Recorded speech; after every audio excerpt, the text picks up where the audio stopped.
Good morning, everyone. Happy Monday. It's time to turn back to the draft, and today is going to be fun. We are going to be diving into one of the best positions in this draft and one of the most important for the Seahawks to connect on. So, we got a lot of synergy with this part of the draft here. Outside linebacker, or more generally speaking, edge players. So, these are guys who are going to be your defensive ends in a 4-3 or your outside linebackers in a 3-4. So we know we're supposedly switching to a hybrid look this year. So these guys are going to be really important because for the last decade plus, actually a lot longer than that, we've been running a 4-3 most of the time. There's always been some 3-4 elements to this Carroll defense, but for the most part, we have been looking at a 4-3 defense, and the defensive ends that you have in those looks, they're just not they're not really the kinds of guys you want to be playing in space. You don't really want them in coverage. So the skill set is just a little bit different. So we need to make sure we come out of this draft with some high upside players at outside linebacker. As of right now, the Seahawks, they've got Darrell Taylor on one side and Nwosu on the other side.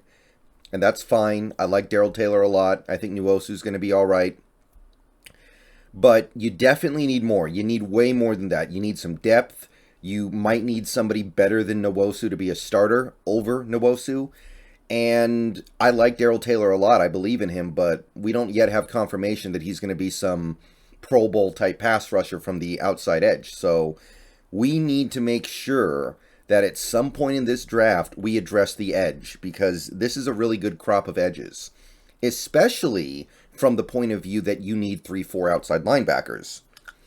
There are a lot of guys in this draft who you would look at and go, he's like 15 to 20 pounds too light to play defensive end in a 4-3.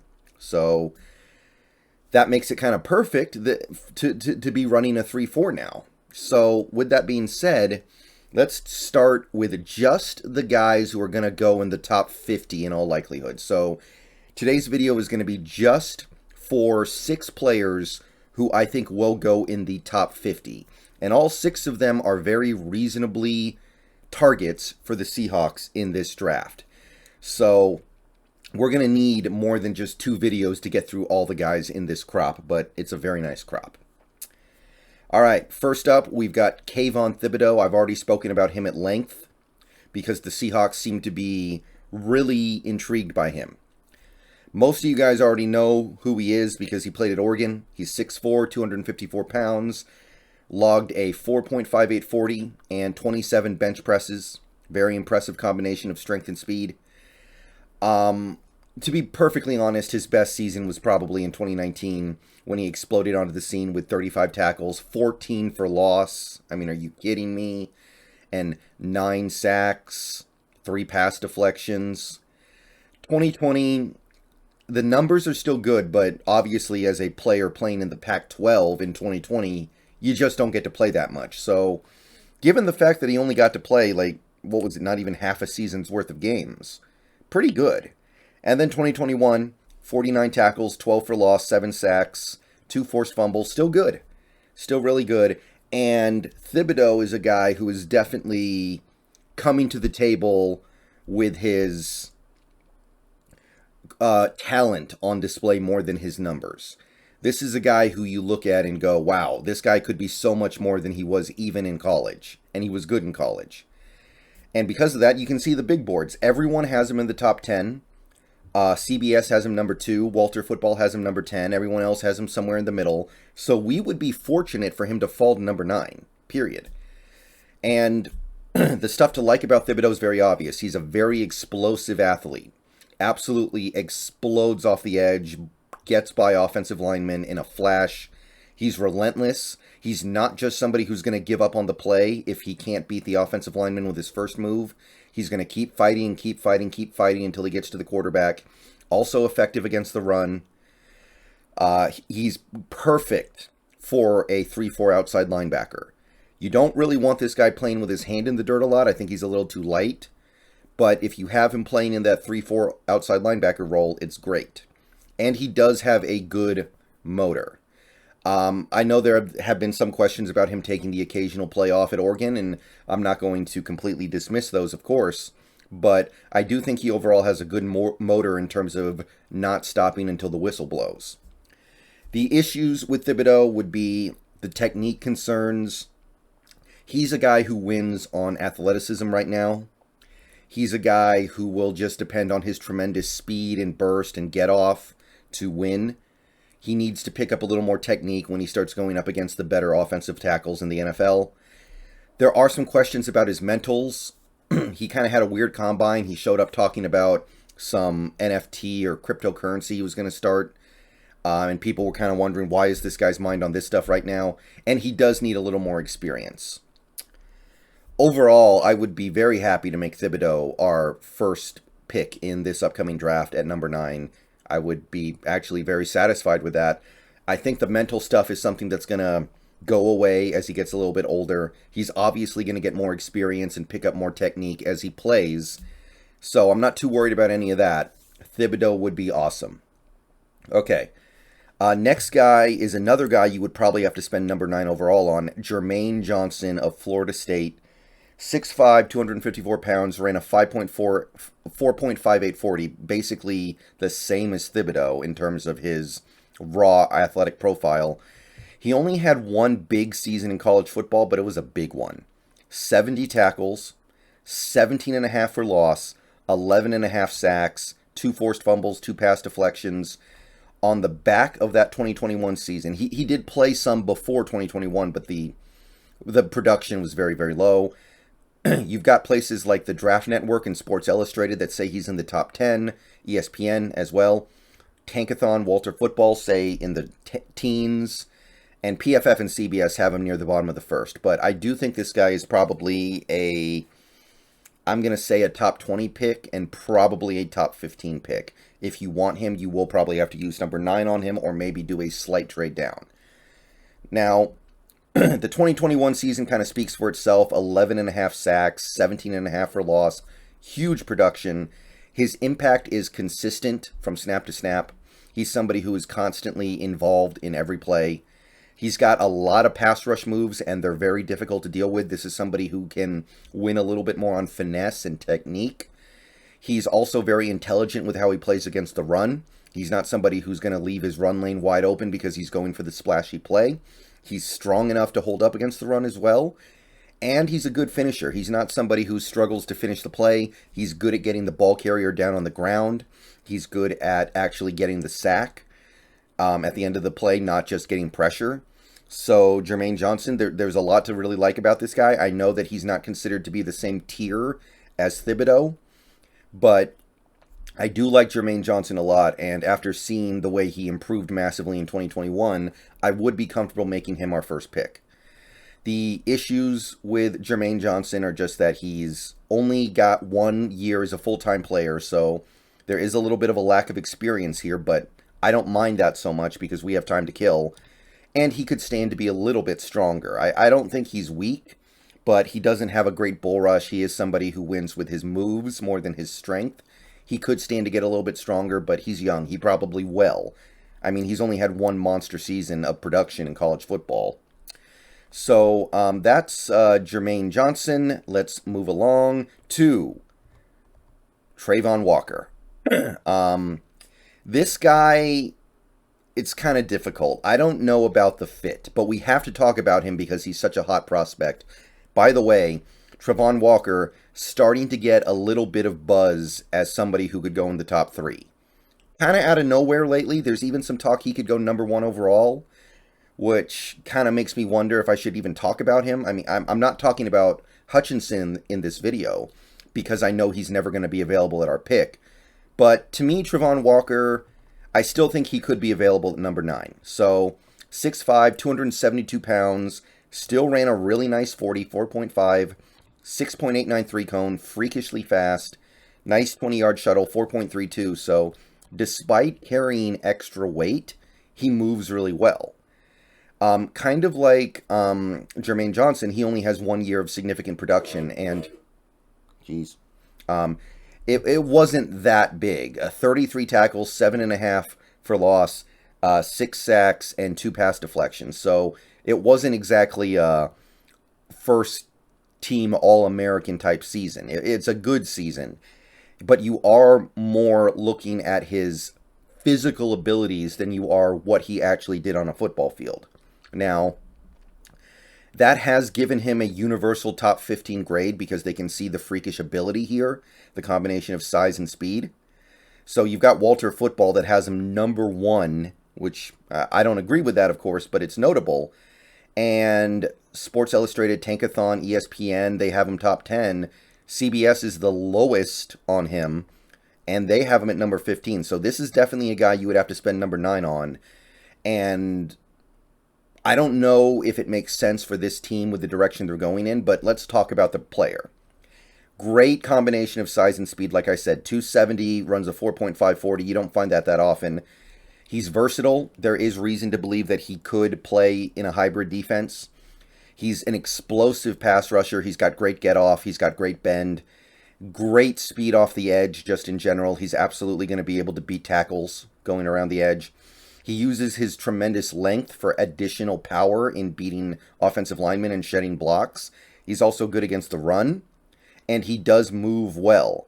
So there is some reason to believe that if you got him and put him on the edge in a 3-4, he could hold up.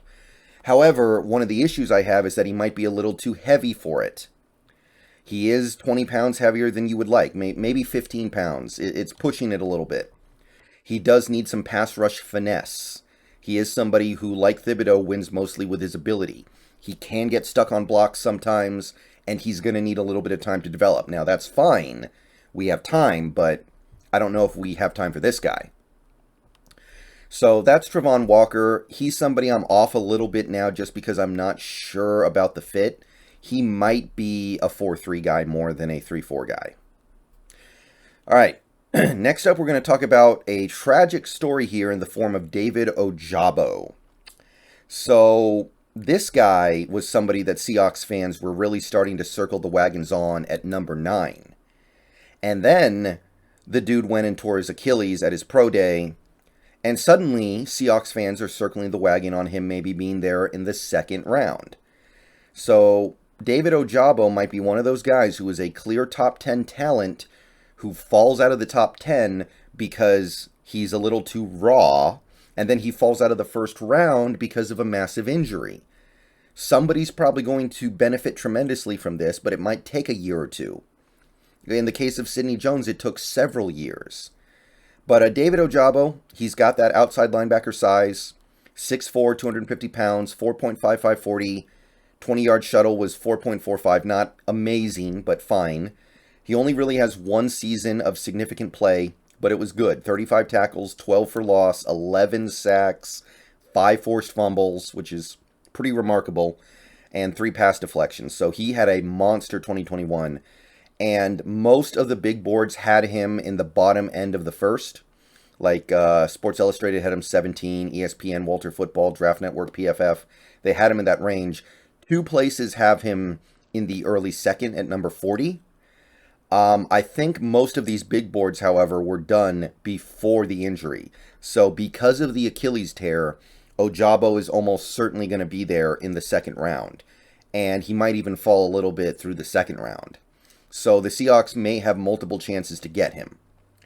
Ojabo's only been playing football for a handful of years, so he actually has very little mental understanding of the game, and he's still dominant. Despite that, he does showcase tremendous football IQ and instincts. The kinds of things that you see from him in terms of his instincts are not what you would expect from a player who just started playing football, basically. He's a phenomenal athlete. His potential is through the roof. He's got a great burst off the snap. He's actually effective against the run. He's a technician against the run.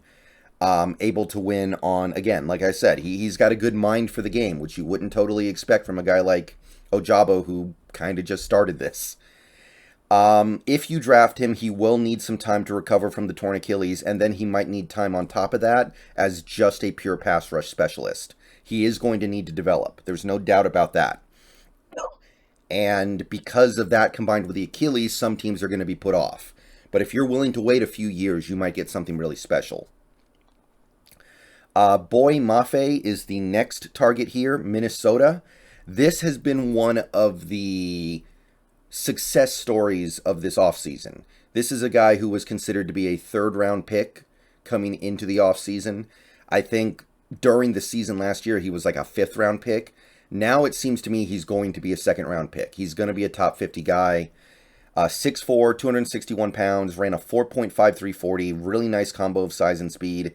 He has 2 seasons where he produced in college. 27 tackles in 2020, 5.5 for loss, 4.5 sacks, 2 forced fumbles, 2 pass deflections. Best season was 2021, 34 tackles, 10 for loss, 7 sacks. We are now at the point where this guy is in the top 50 in every big board I could find. So Boye Mafe is somebody who's been rocketing up boards, and if the Seahawks want him, they're probably going to have to spend one of their second-round picks on him. And honestly, it makes a lot of sense to me why you would want to do that. I think that Mafe is going to need some time, but I think he's going to be really, really good if you can get him to that third year. Massive potential. Massive potential to be great. Much better than the stats he put up in college.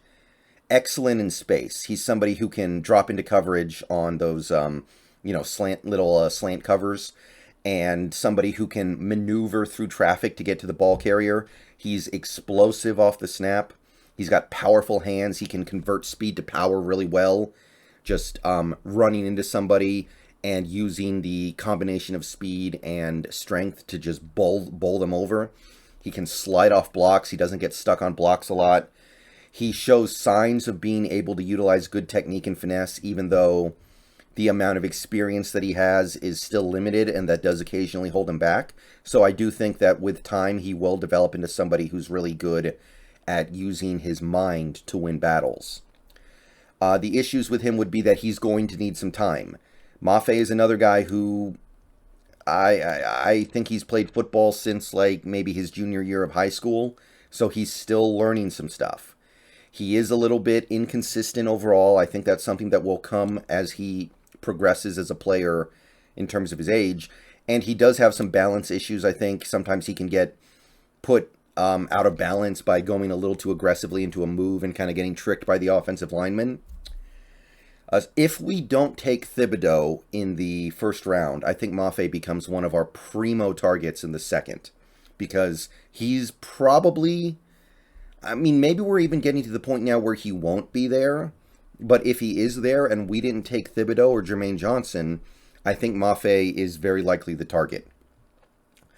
Okay, next up we have Arnold Ebiketie from Penn State. This is a guy who I think made himself some fans at the Combine. I was impressed with what I saw from him at the Combine.